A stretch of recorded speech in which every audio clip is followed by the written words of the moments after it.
Let's turn now to where we ended last night back in the United States. The country woke this morning to the reality that the next president will be Donald Trump. The pollsters who predicted a win for Hillary Clinton were wrong. Mr. Trump lost the popular vote, but he won the Electoral College 279 to 228.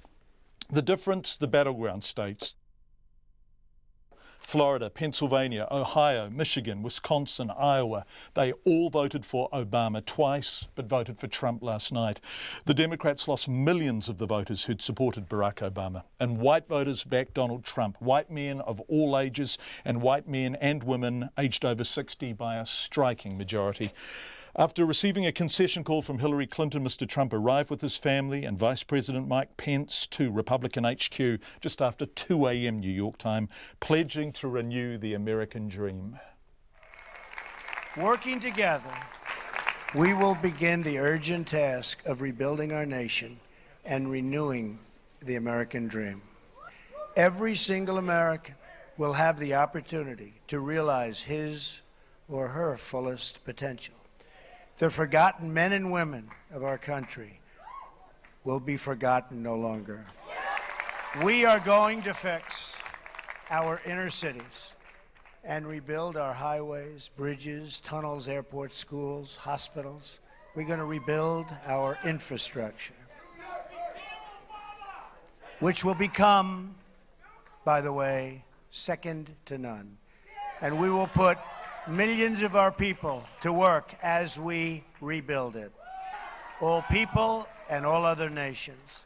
We will seek common ground, not hostility, partnership, not conflict. Donald Trump, Hillary Clinton did do well with African American, Latino and younger voters who voted, but many of them didn't vote. Mrs. Clinton did not face her supporters last night, but did this morning. This is some of what she said to them. I know how disappointed you feel because I feel it too.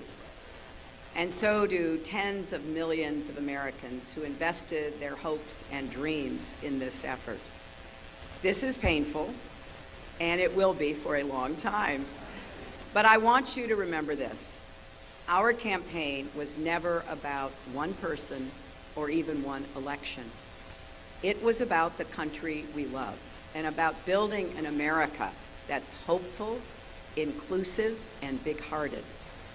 We have seen that our nation is more deeply divided than we thought.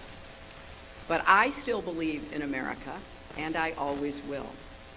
And if you do, then we must accept this result and then look to the future. Donald Trump is going to be our president. We owe him an open mind and the chance to lead. Our constitutional democracy enshrines the peaceful transfer of power. And we don't just respect that, we cherish it. It also enshrines other things: the rule of law, the principle that we are all equal in rights and dignity, freedom of worship and expression. We respect and cherish these values too, and we must defend them. Hillary Clinton.